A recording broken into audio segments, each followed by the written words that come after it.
kung sino ang tinutukoy na hari ng Hilaga ayon sa Mayo 2020 ng Bantayan at kung ano ang epekto nito sa bawat isa sa atin sa ngayon.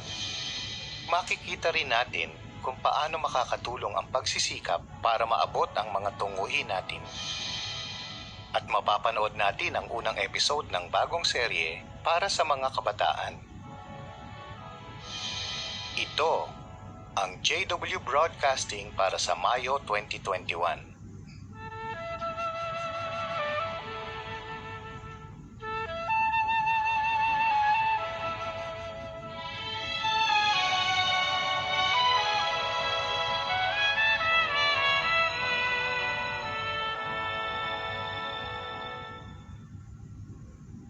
Ang hari ng Hilaga sa panahon ng wakas, iyan ang pag-uusapan natin.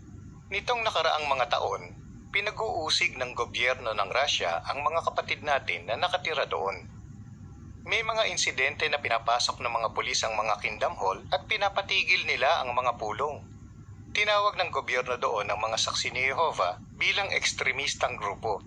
Kinuha nila ang mga property natin at ibinibilanggo ang mga kapatid. Panoorin natin ang isang maikling video tungkol sa mga pagsubok na nararanasan ng mga lingkod ni Jehovah sa Russia. Noong Abril 20, 2017, idiniklara ng Korte Suprema ng Russian Federation na iligal ang gawain ng mga saksi ni Jehovah. Hanggang nitong Hulyo 4, 2019, 131 ng property ng mga saksi ni Jehovah ang kinumpiska ng mga otoridad at 60 iba pang property ang balak nilang kunin. Isa sa mga kinumpiska nila ay ang dating complex ng sangay sa Solisnaya. Habang ginagawa ang videong ito, tuloy pa rin sa agresibong pag-atake sa mga saksi ni Jehovah ang mga otoridad. Noong Agosto 17, 2020, 42 ng saksi ang nakabilanggo. May nasintensyahan na at may hindi pa nalilitis. 32 ang naka-house arrest at 169 ang pinagbawalang umalis sa lugar kung saan sila nakatira.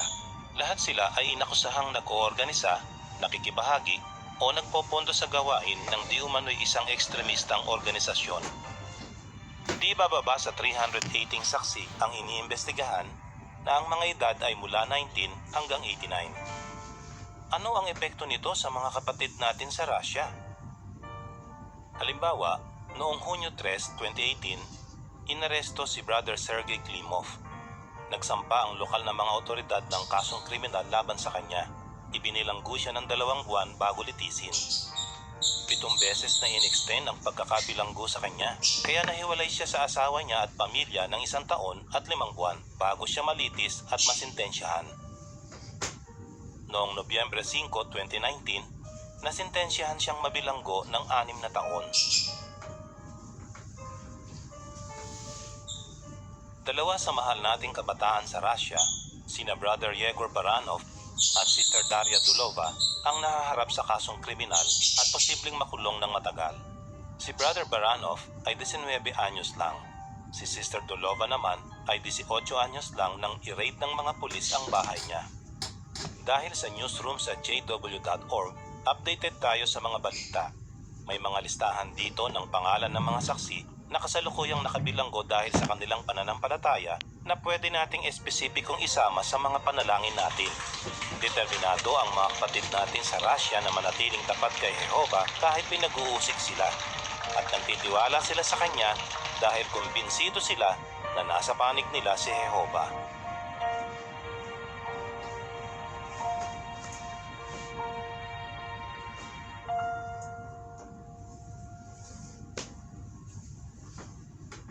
Hindi na tayo magtataka kung bakit pinag-uusig ng makapangyarihang gobyernong ito ang mga kapatid natin na mapayapa at masunurin sa batas. Bakit? Kasi tinutupad ng gobyernong ito ang hula sa Biblia. Tingnan natin ang Daniel Kabanata 11. Sa talata 40, may binabanggit ng Biblia na hari ng Hilaga. Tungkol sa haring iyon, ganito ang sinasabi ng Daniel 11:41. Papasukin din niya ang magandang lupain at maraming lupain ang matatalo. Sa ngayon, ang Russia at ang mga kaalyado nito ang gumaganap bilang hari ng Hilaga. Inihula ni Daniel na ang haring ito ay papasok sa magandang lupain. Ibig sabihin, pagsisikapan itong hadlangan ang mga gawain ng bayan ng Diyos. Gaya ng tinalakay sa Mayo 2020 ng Bantayan, hindi Russia at mga kaalyado nito ang unang gumanap bilang hari ng Hilaga. Pero posibleng sila na ang huli. Sa programang ito, may 3 bagay tayong tatalakayin. Una, pag-uusapan natin kung paano nagsimulang matupad ang hula sa Daniel Kabanata 11. Ikalawa, aalamin natin kung paano natutupad ang hulang yan sa ngayon. At ikatlo, pag-uusapan natin kung paano dapat makaapekto ang impormasyong ito sa mga desisyong gagawin natin. Tutulungan tayo ni Brother Herman Van Selm, isang katulong ng writing committee, para reviewin ang mahalagang punto ng hula na nasa Daniel Kabanata 11. Salamat Herman at makakasama kita sa presentasyong ito. Salamat din Ken sa pag-invite sa akin. Itinuturing ko itong pribilehyo.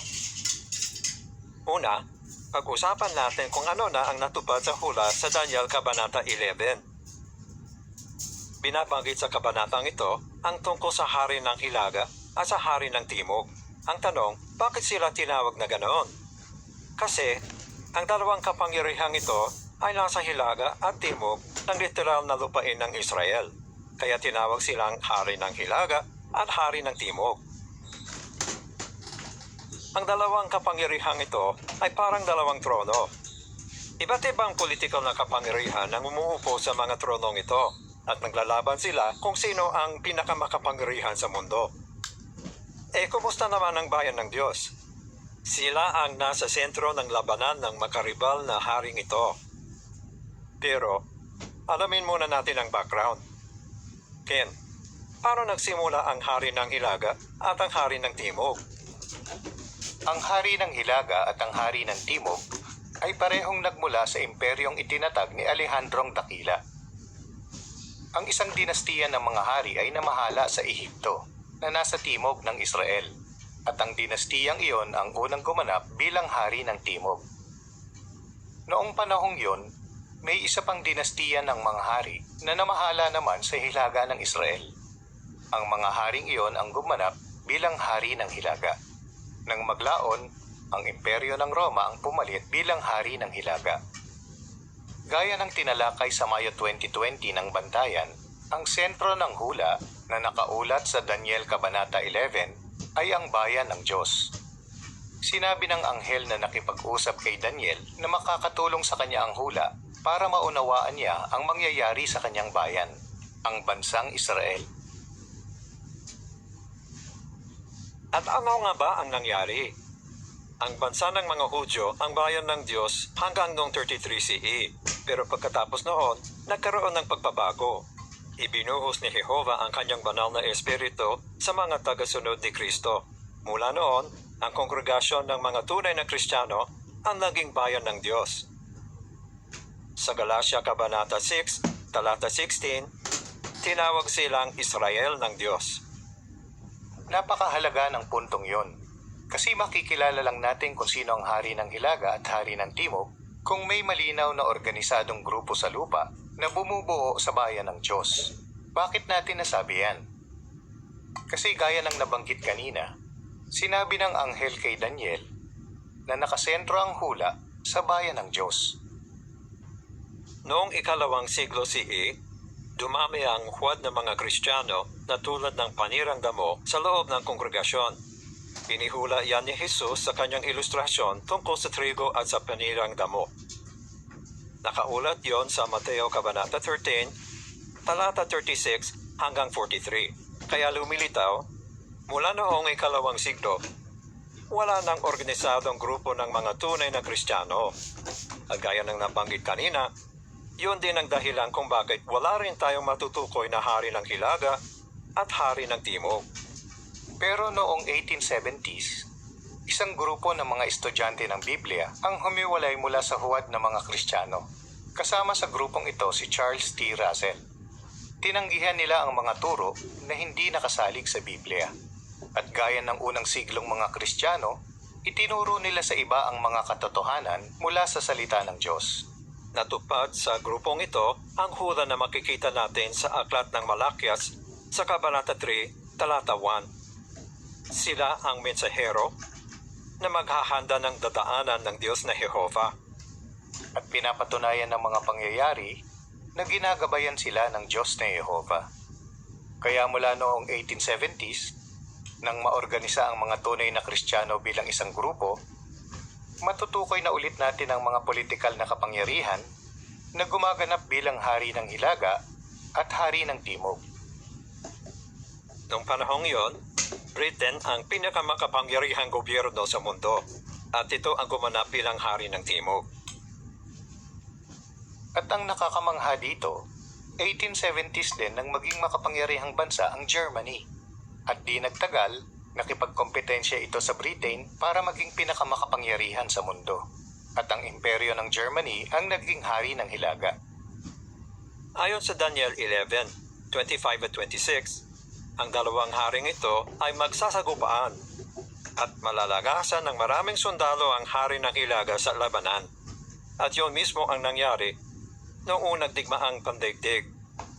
At noong panahon ng digmaang yon, ang Britain at ang malapit nitong kaalyansa, ang United States, ay talagang nagtulungan.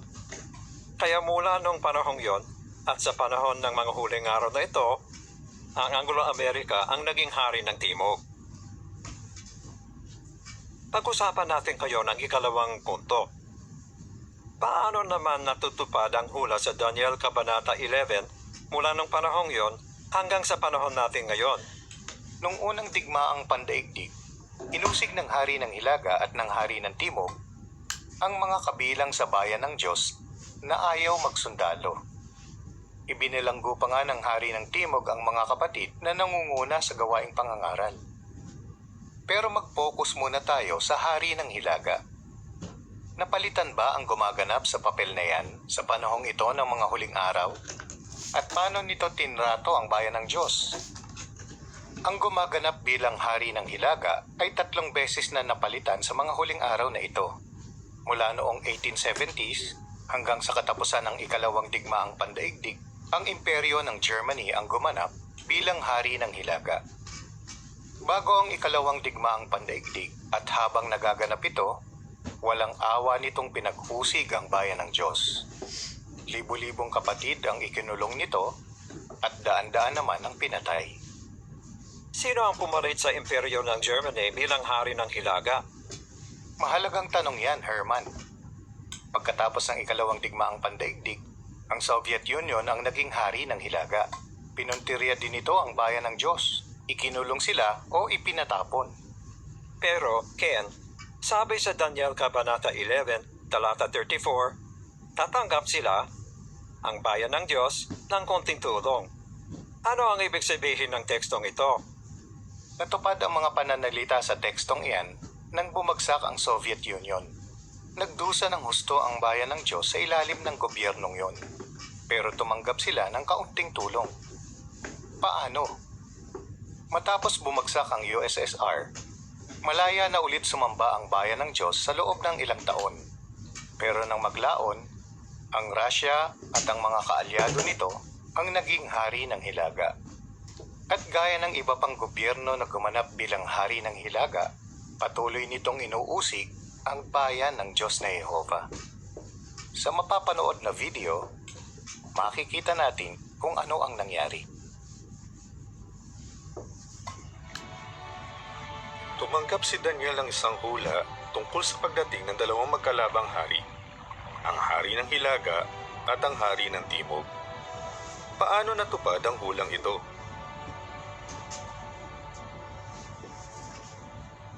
Noong huling bahagi ng 1800s, ang Germany ang naging hari ng Hilaga. Ang gobyernong ito ay nagpakita ng lakas at tapang at nilusob nito ang hari ng Timog kasama ang isang malaking hukbo. Sa katunayan, sila ang pangalawa sa may pinakamalaking hukbong pandagat noon sa mundo. Sino naman ang naging hari ng Timog? Ang magkaalyadong Britain at United States. Lumaban ito noong unang digmaang pandaigdig kasama ang isang napakalaki at napakalakas na hukbo. Tinalo nito at ipinahiya ang hari ng Hilaga.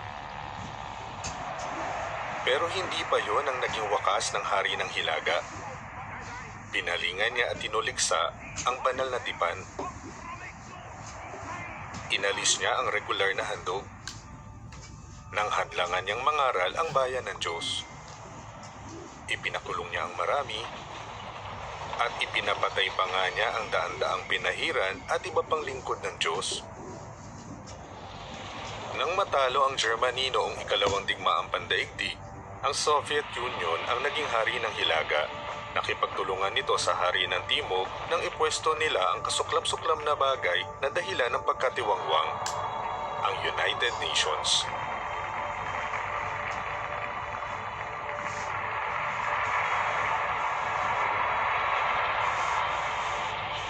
Noong unang bahagi ng 1900s, sinikap ng Soviet Union na alisin ang relihiyon sa mga lupaing sakto nito. Katuparan ito ng hula na hindi niya igagalang ang Diyos ng kanyang mga ama. Hindi niya niluwalhati ang Diyos ng langit, kundi ang Diyos ng mga tangkulan.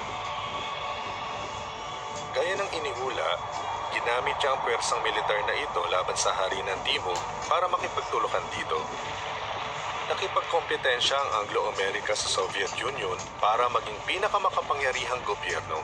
Sumali ito at sumuporta sa mga digmaan at politikal na mga labanan sa buong mundo. Nang bumagsak ang Soviet Union noong 1991, hindi pa malinaw kung sino ang magiging hari ng Hilaga. Sa loob ng ilang panahon, malayang nakakapangaral at nakakasamba ang bayan ng Diyos doon. Pero nitong nakaraang mga taon, ang Russia at ang mga kaalyado nito ay nakipagtulakan din sa hari ng Timog.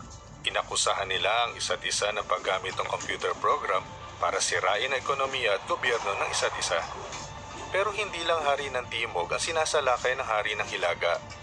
Gaya ng nakahula, pinasok din niya ang magandang lupain na lumalarawan sa espiritual na gawain natin. Sa ngayon, patuloy na sinasalakay ng mga otoridad sa Russia ang tunay na pagsamba. Inaasahan na natin ang ganitong pag-uusig, pero inaasahan din natin na matatapos din ito.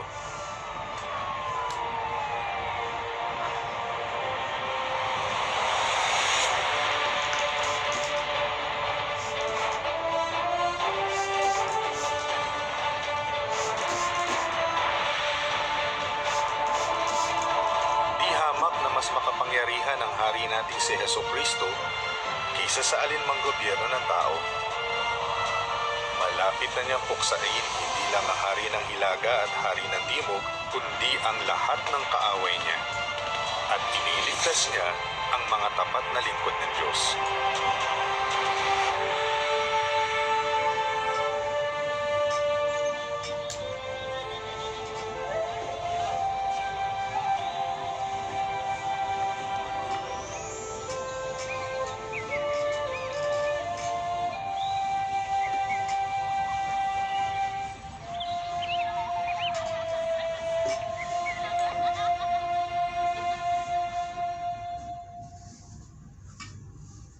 Talagang napakapuwersa at nakakaantig ang videong yan.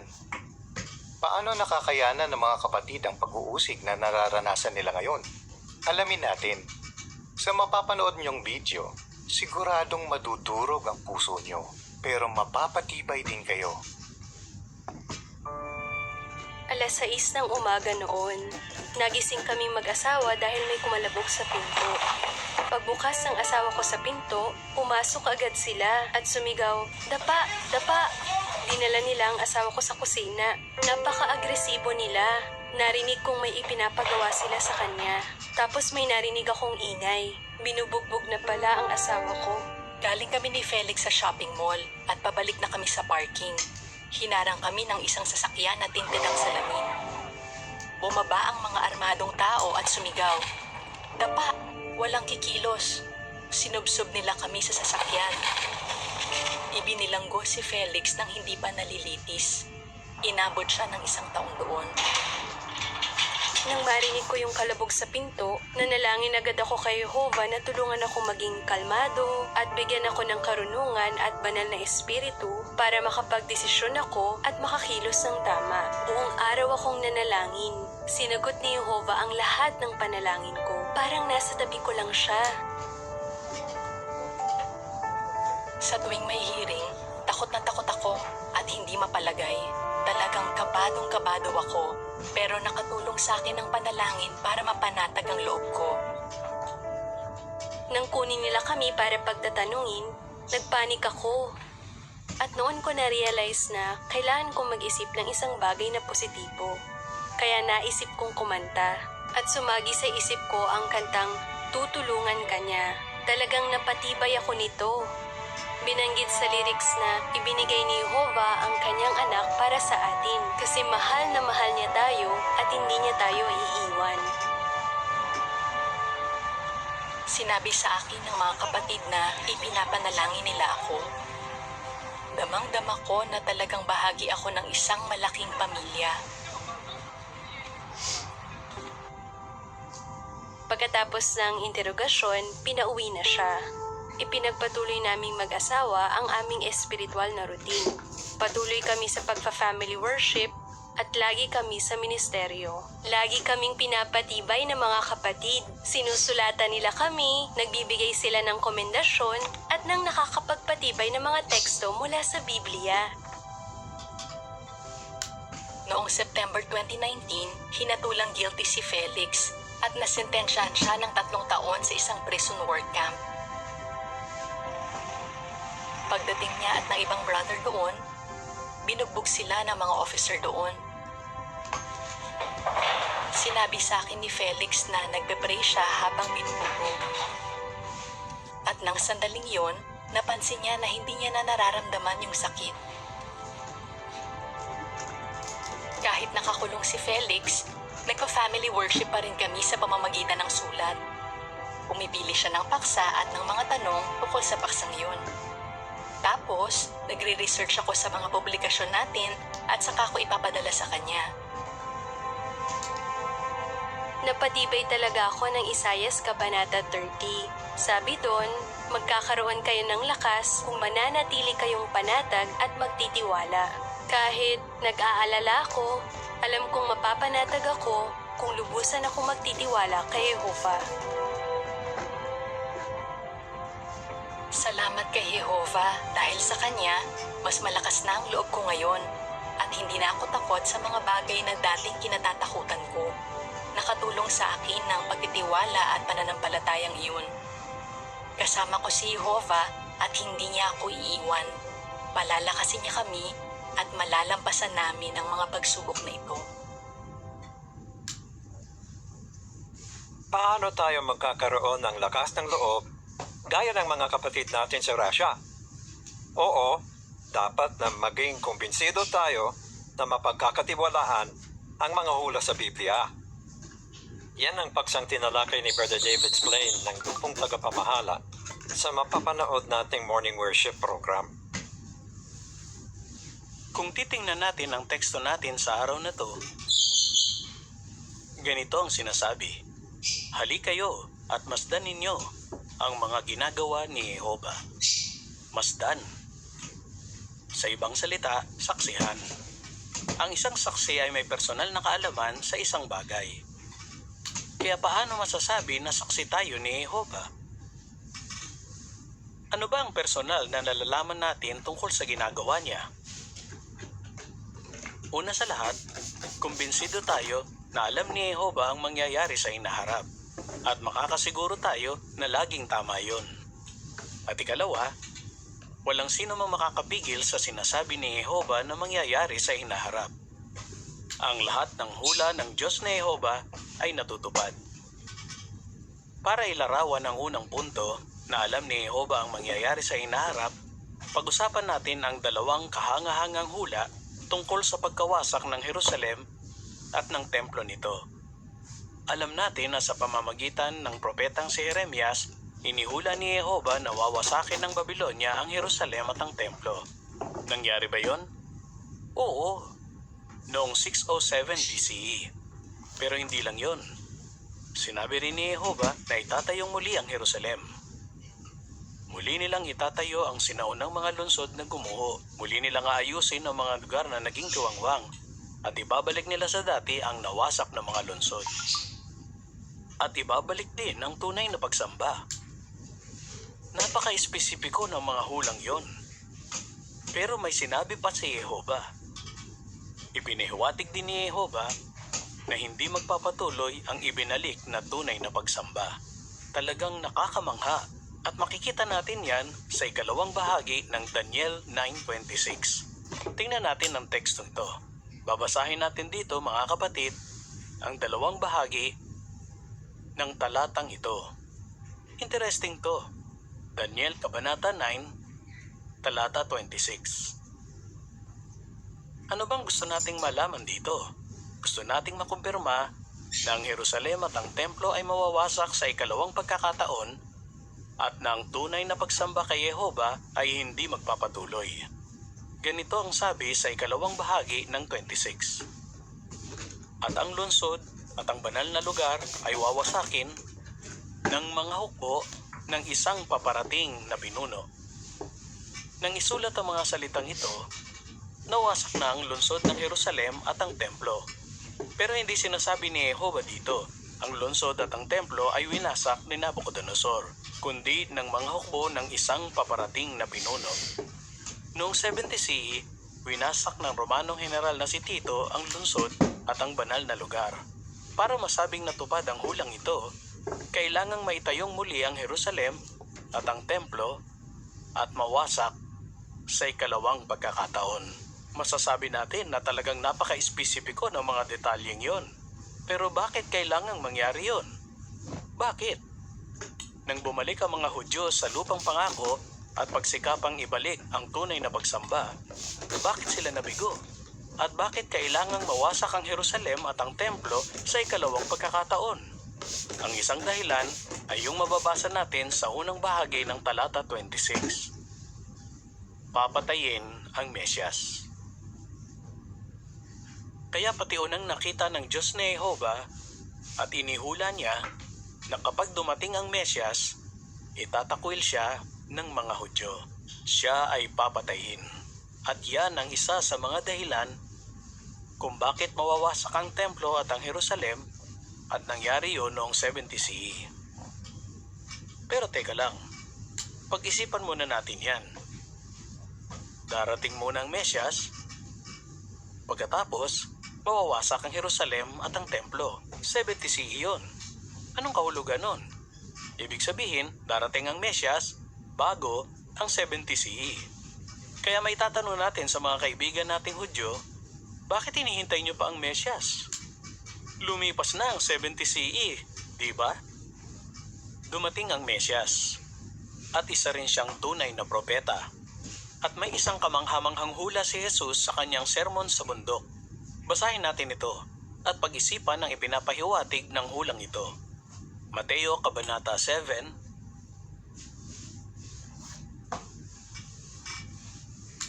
basahin natin ang talata 22 at 23. Kamangha-mangha talaga ang hulang ito. Nung sabihin ito ni Jesus, hindi pa nakakarating ang mga turo niya sa labas ng Israel. Pero tingnan ninyo ang 22 at 23. Marami ang magsasabi sa akin sa araw na yon, Panginoon, Panginoon, hindi ba nang hula kami sa pangalan mo, nagpalayas ng mga demonyo sa pangalan mo, at gumawa ng maraming himala sa pangalan mo? At sasabihin ko sa kanila, hindi ko kayo kilala. Masama ang ginagawa ninyo. Lumayo kayo sa akin. Kamangha-mangha yun, di ba? Kung basta lang inihula ni Jesus na lalaganap ang turo niya sa buong mundo, baka sabihin mo, anong pambihira doon? Pero iba ang sinasabi ni Jesus. Pati unang sinasabi ni Jesus na marami sa mga alagad niya ang hihiwalay sa mga turo niya. Inihula niya ang paglitaw ng sangkakristyanuhan. 300 taon bago mangyari yon.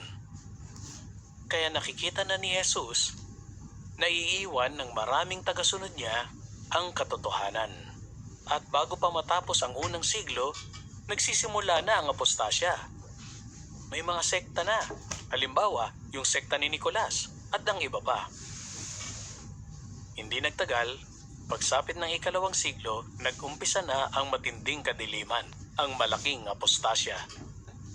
Ngayon, anong inihula ni Jehova? Nakakamangha ang sinabi niya.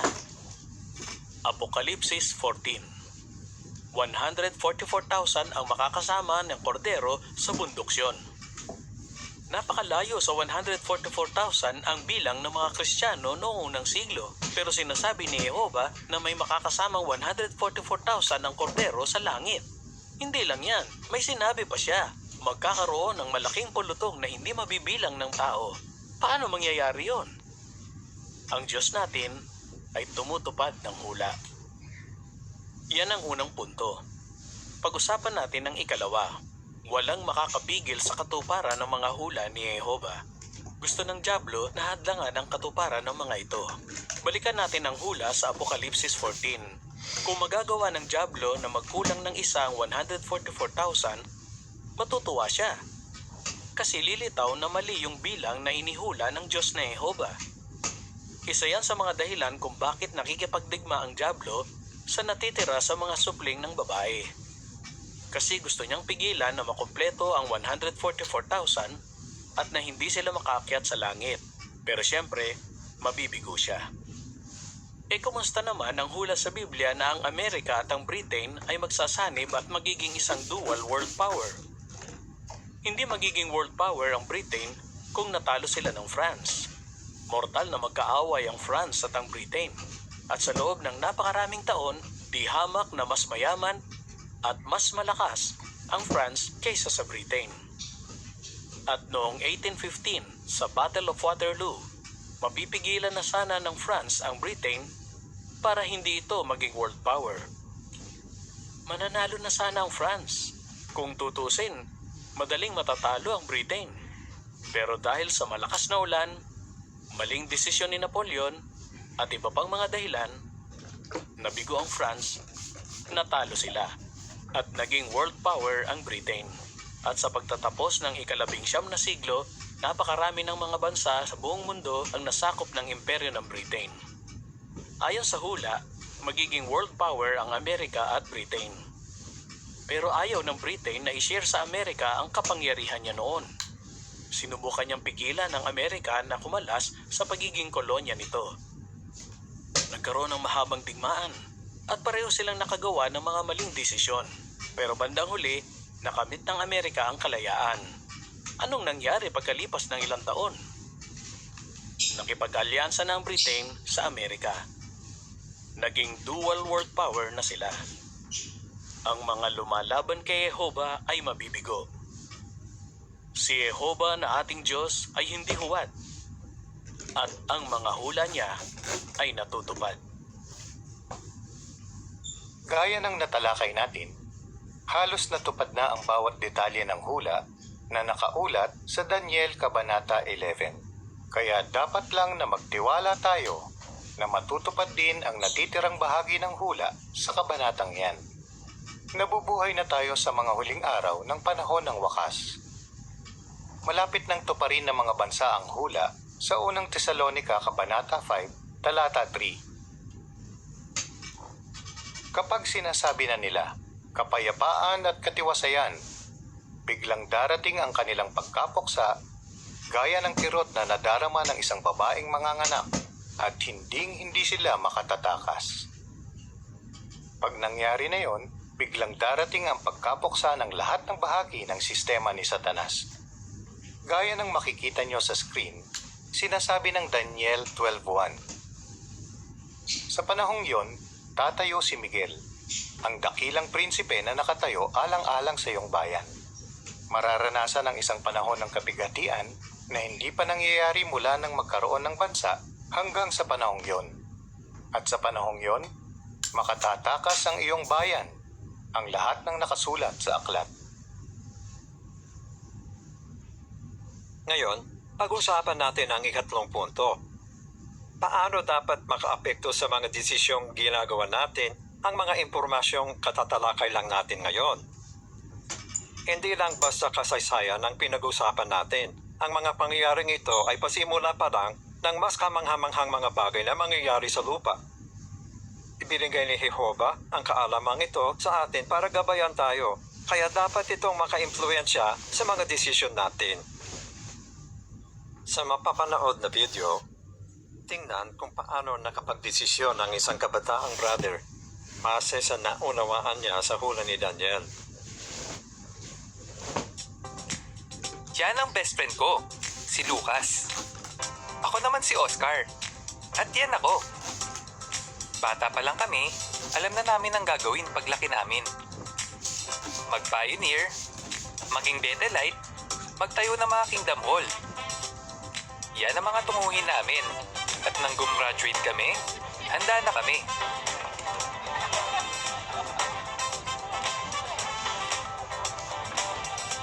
Sa maliit naming business, mga ilang kliyente lang, okay na yan para sa amin at para sa pamilya namin. Sa wakas, unang araw ng service year. At 2 bagong pioneer. Sa lugar namin, huwag ka nang tatawag ulit. Napakahirap makahanap ng interesado.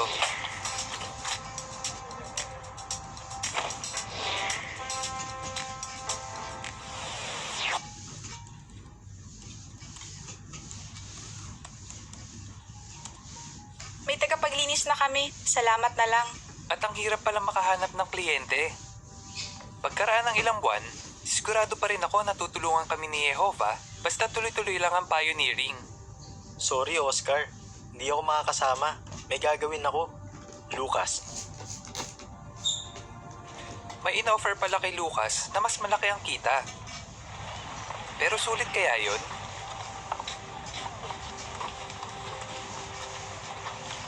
Magkukwit ka na ba? Hindi ah. Hindi ako magkukwit. Sa pioneering o sa business natin? Pareho, pero ang hirap ng buhay. Karamihan sa mga kapatid, mga 1 o 2 taon lang nakakapag-pioneer. At saka, training pa lang naman yun. Pang-backup lang.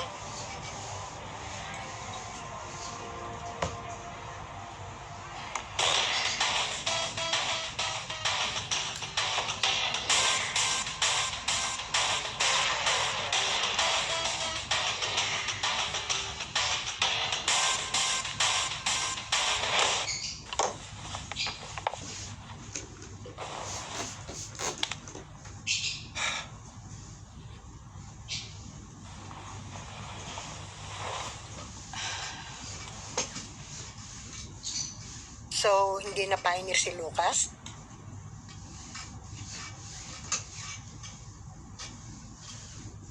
Tingin ko may point siya. Practical lang siya. Mali po bang mag-quit sa pioneering kung di mo na kaya? Yan din ang tanong ko nung mag-pioneer ako. Ano man ang maging desisyon mo, kung masasabi mo yung kay Jehova nang hindi ka nakokonsensya, iyon ang tamang desisyon. Bakit ko pa ito itutuloy kung napakahirap talaga? Dahil ang lahat ng bagay na ito ay matutunaw sa ganitong paraan, pag-isipan nyo kung anong uri ng pagkatao ang dapat na taglay nyo. May banal na paggawi at mga gawa ng makadiyos na debosyon.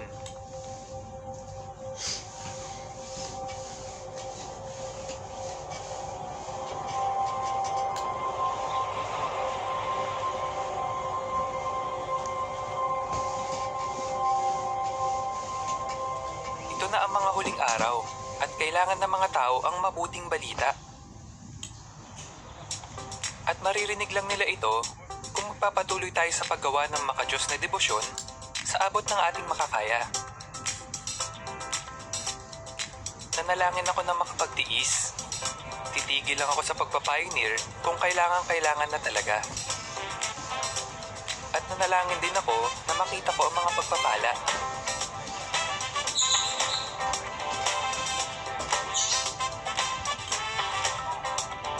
At di nagtagal, nakita ko na ang kaunting pagsisikap sa tulong ng Espiritu ni Jehova ay nakakahawa.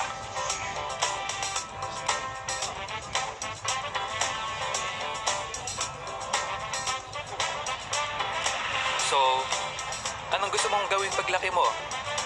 Mag-pioneer. At maging Bethelite? Oo, at magtayo ng mga kingdom hall. Eh ikaw, Siyempre!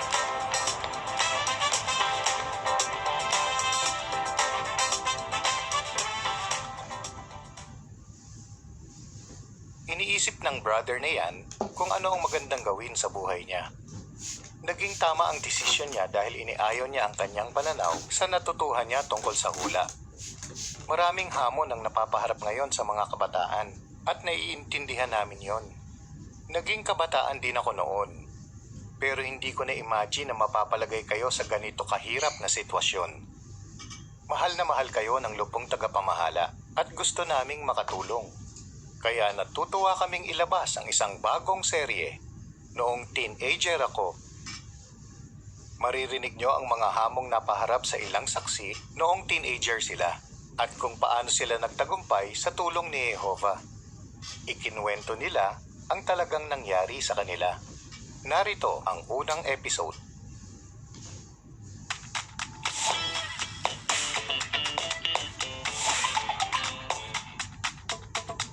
Noong teenager ako, hindi ko na-appreciate ang pakikipag-usap sa mga magulang ko. Kasi iba ang hilig ko sa hilig nila. Kaya para saan pa, di ba? Para sa akin, hindi na ako bata.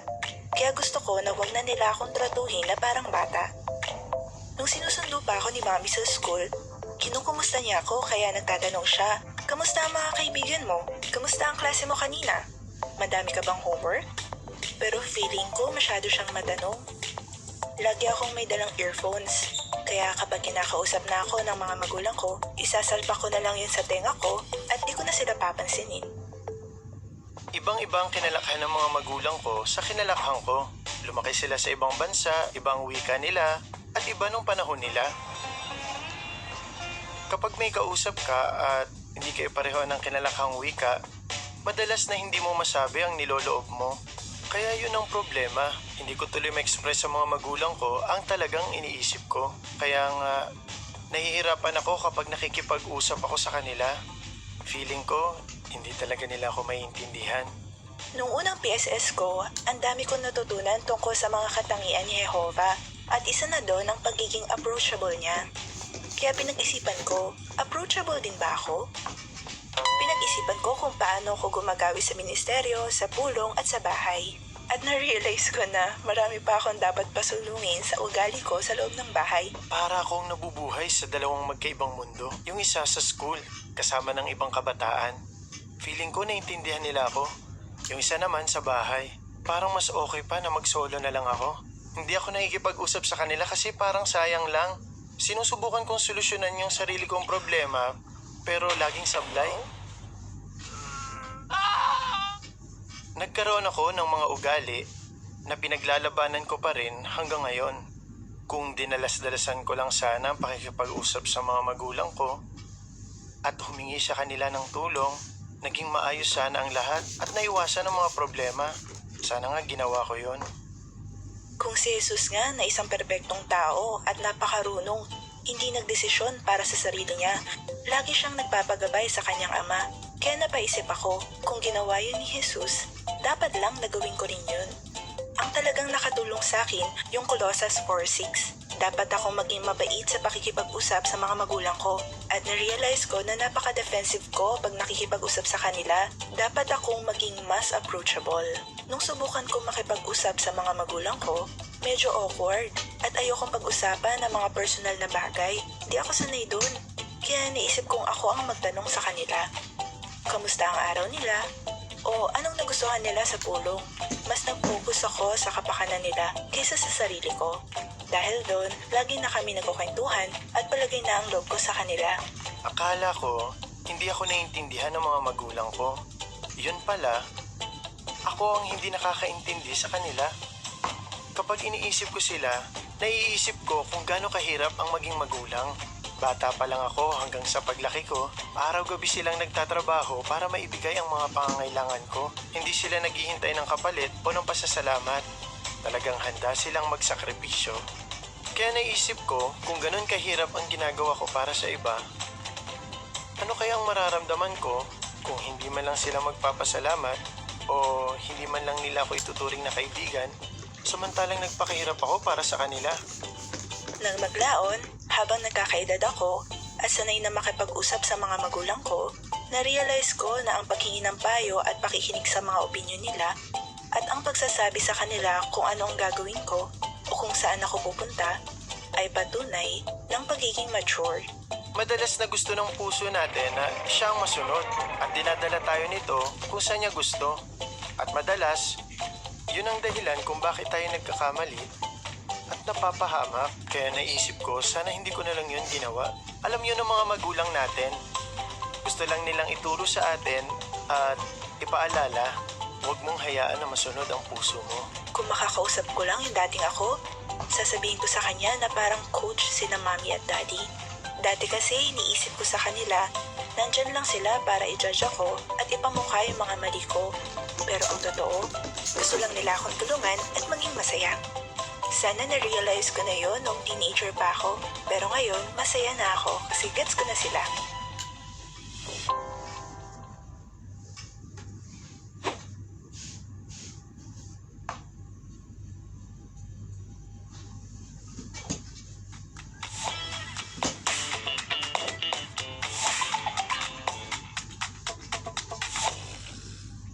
Sana mag-enjoy kayo at makinabang sa mga susunod na episode ng Noong Teenager Ako. Ang bagong series na ito ay isa pang paraan ng lupong tagapamahala para ihanda ang bayan ni Jehovah sa mga problema ngayon at sa mga pagsubok na darating. Ayon sa hula ng Biblia, malapit ng salakay ng mga bansa ang lahat ng huwad na relihiyon para puksain ang mga ito. Pagkatapos, isasagawa nila ang huling pagsalakay sa bayan ng Diyos. Pero napakalaking pagkakamali noon. Gaya ng binabanggit sa aklat na dalisay na pagsamba, matitikman ng mga bansa ang matinding galit ni Jehovah dahil sa pagsalakay na iyon. Pagkatapos ng Armageddon, mararanasan ng mga may makalupang pag-asa ang tunay na kapayapaan at katiwasayan sa loob ng 1,000 taon sa ilalim ng pamamahala ng kaharian ng Diyos. Pero bago ang panahong yon, makakaranas pa rin tayo ng mga pagsubok at pagsalansang. Pero kakayanin natin ito. Pwede nating tularan ang magagandang halimbawa sa panahon natin ngayon. Ang mga halimbawang yon ay makakatulong sa atin na maging handa, maging matatag, at lubusang nagkakaisa sa pananampalataya. Ang original song natin sa buwang ito na may pamagat na Laging Maninindigan ay tutulong sa atin na magawa yan.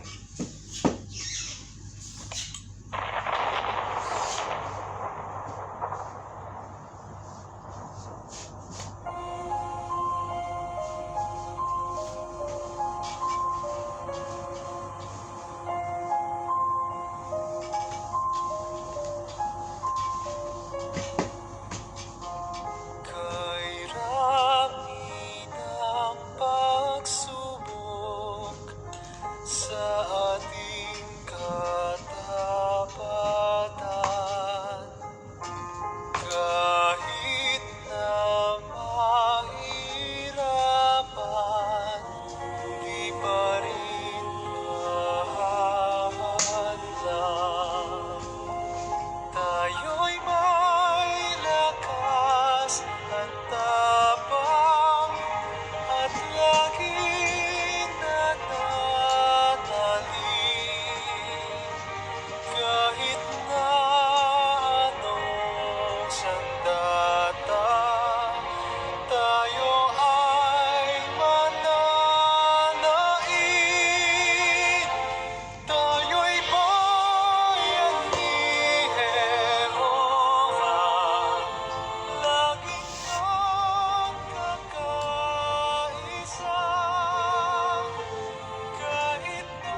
makapagpatibay ang tema ng kumbensyon natin sa taong ito.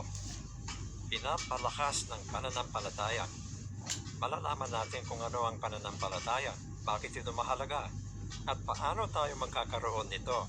Panoorin natin ang preview. Mahirap manampalataya sa hindi mo nakikita.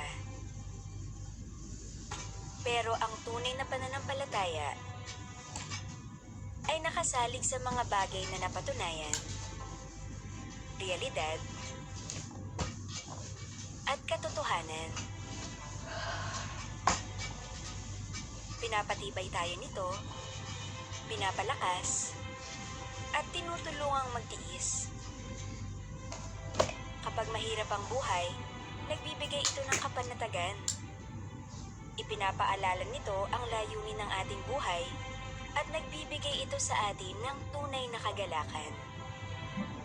Alamin kung paano magkakaroon at mapapalakas ang iyong pananampalataya sa 2021 na Kumbensyon ng mga Saksi ni Jehova na pinapalakas ng pananampalataya.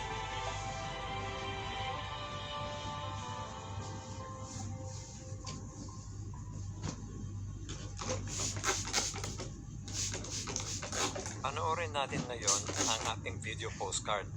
Ang video postcard na ito ay mula sa mga kapatid natin sa Belarus. Ang Belarus ay isang bansa sa Eastern Europe na nasa hangganan ng Russia.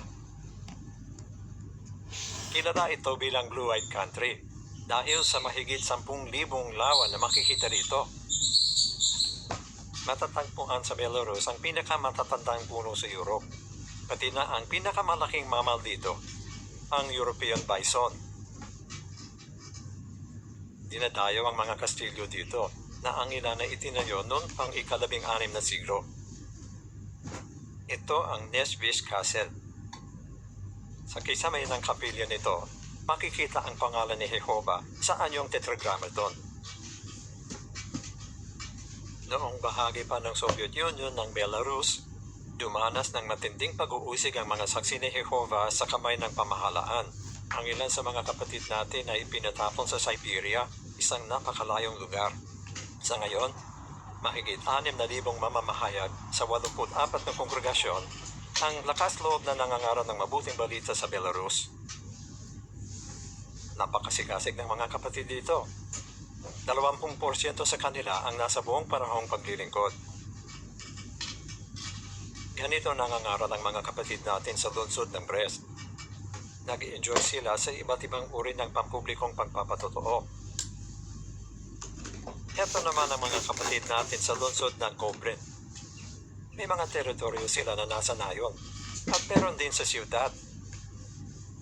Kada buwan, ang 78 na publisher ay nagdaraos ng average na 74 na Bible study. Pinapaabot ng mga kapatid natin sa Belarus ang kanilang mainit na pag-ibig at pagbati. Masaya ako, Herman, at nakasama kita sa pagtalakay tungkol sa Hari ng Hilaga. Salamat, Ken. Talagang napakahalaga ng mga impormasyong yon. Makakatulong ito sa ating lahat na harapin ng may lakas ng loob ang mangyayari sa hinaharap. Bago kami magpaalam, may sorpresa kami sa inyo. Heto ang trailer ng video drama ng kumbensyon natin sa taong ito. Panoorin natin.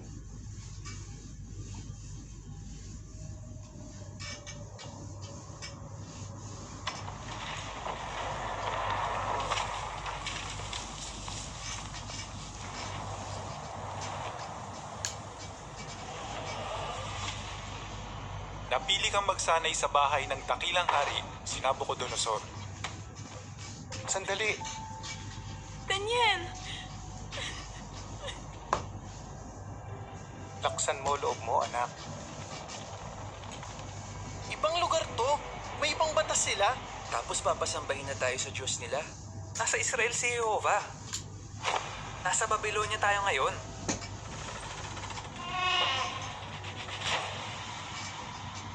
Ano na po kayang mangyayari sa atin? May panaginip siya, pero walang makapagsabi nun. Papatayin lahat bago mag-umaga. Hanggang bukas lang ang sinabi ng hari. Na ano? Hindi ang Jerusalem. sinunog din nila ang templo. Hanggat nandyan si Jehovah, may pag-asa tayo. Ang Diyos ko pong si Jehovah ang nagbibigay ng kahulugan sa panaginip. Kaya alam ko pong masasabi niya yun sa inyo. Nasaan ang Diyos mo? Patayin sila! O Jehovah, alam kong hindi mo kami dinala dito para lang mamatay. Ipagbangon puri mo ang sarili mo.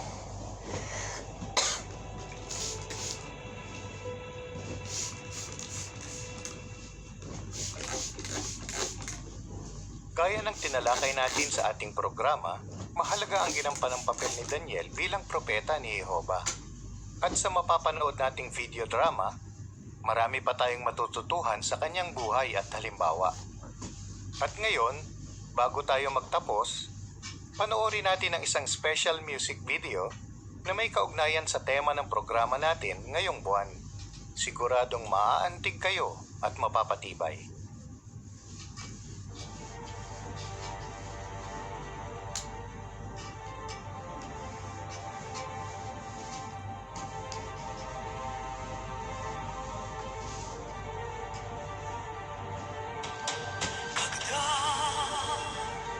Стоишь у края пропасти,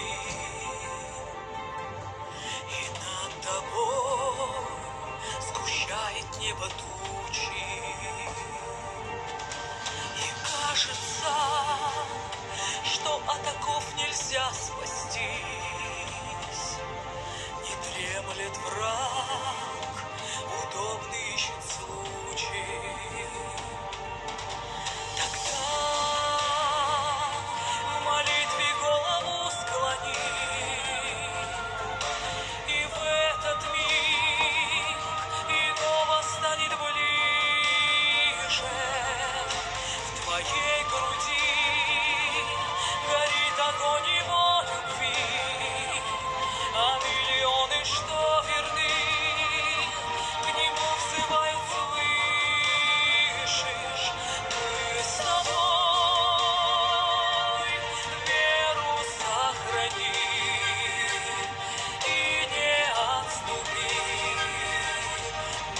Шаг сейчас, Иегова с тобой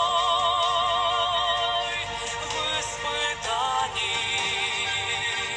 в самый трудный день и час.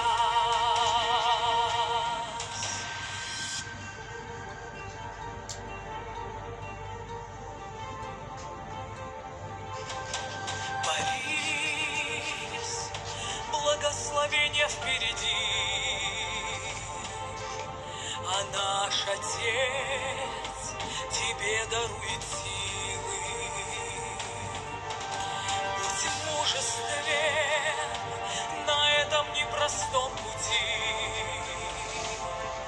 грядет конец неправедного мира. Смотри, лишь верой можно разглядеть на небесах все воинство готово. Под зов трубы прольют судебные огни, и навсегда забудем мы и узы оковы. Мы с тобой веру сохрани и не отступи ни на шаг сейчас. Иегова с тобой в испытании, в самый трудный